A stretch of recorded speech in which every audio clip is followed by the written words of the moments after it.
അസ്സലാമു അലൈക്കും. ഇന്നെന്തോ പതിവിലും മുമ്പേ നേരം വെളുത്ത പോലെ ആകാശം ആകെ ഇരുണ്ടിരിക്കുന്നു. റൂഹാനി പക്ഷിയുടെ ചൂളം വിളി എങ്ങും പരക്കുന്നുണ്ട്. എന്തോ പ്രകൃതിയാകെ മൗനത്തിലാണ്.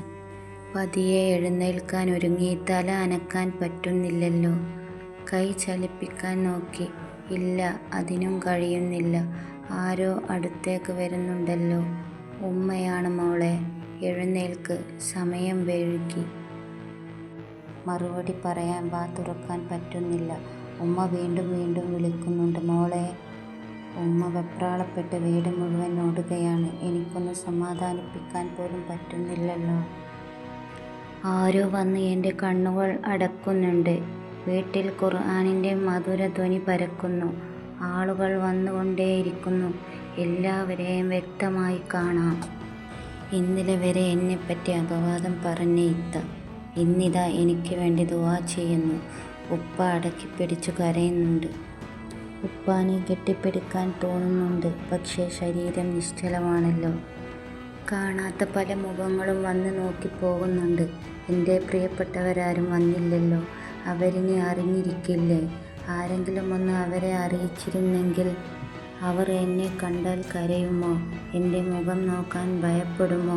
ആരാണവർ? പതിയെ കണ്ണോടിച്ചു നോക്കി. അതെ, അവർ തന്നെ, എൻ്റെ പ്രിയപ്പെട്ടവർ. എൻ്റെ മുഖം ഒരു നോക്ക് കാണാൻ അവർ എൻ്റെ അടുത്തേക്ക് വന്നു. എനിക്കൊന്ന് എഴുന്നേൽക്കാൻ പറ്റിയെങ്കിൽ. ഇന്നലെ വരെ ഒന്നിച്ചിരുന്ന് സംസാരിച്ച എൻ്റെ പ്രിയപ്പെട്ടവർ. വീടാകെ കൂട്ടക്കരച്ചിലുകൾ ഉയർന്നു. ആരോ വന്ന് കുളിപ്പിക്കാൻ എടുത്തു. ആ ഒരാൾ വന്നിട്ടില്ല. എൻ്റെ മയ്യത്തിന് ഇമാം നിൽക്കാൻ അയാൾ വന്നെങ്കിൽ. എന്നും നിന്നെ ഒറ്റക്കാക്കില്ലെന്ന് വാക്ക് പറയുന്ന ഞാൻ ഇന്നയാളെ തനിച്ചാക്കി പോവുകയാണ്. ഇനി എന്നോട് ദേഷ്യമായിരിക്കുമോ? ഇല്ല, അതിനൊരിക്കലും കഴിയില്ല. വരാതിരിക്കാൻ പറ്റില്ലല്ലോ. മയ്യത്ത് കട്ടിലിൽ വെച്ച് കൊണ്ടുപോകാൻ ഒരുങ്ങി. ഇത് ഞാൻ പിടിക്കാം. ഒരിടറിയ ശബ്ദം. അതെൻ്റെ പ്രിയപ്പെട്ടവൻ. യാ അല്ലാ, മയ്യത്തായിട്ടും എൻ്റെ ഹൃദയം പൊട്ടുന്നല്ലോ. എനിക്കൊന്ന് ചുംബിക്കാൻ പറ്റിയെങ്കിൽ. ഹൃദയം നുറുങ്ങുന്ന പോലെ. മയ്യത്ത് പള്ളിയിൽ വെച്ച് എല്ലാവരും നിസ്കാരത്തിനായി നിന്നു. ഞാൻ ഇമാം നിൽക്കാം.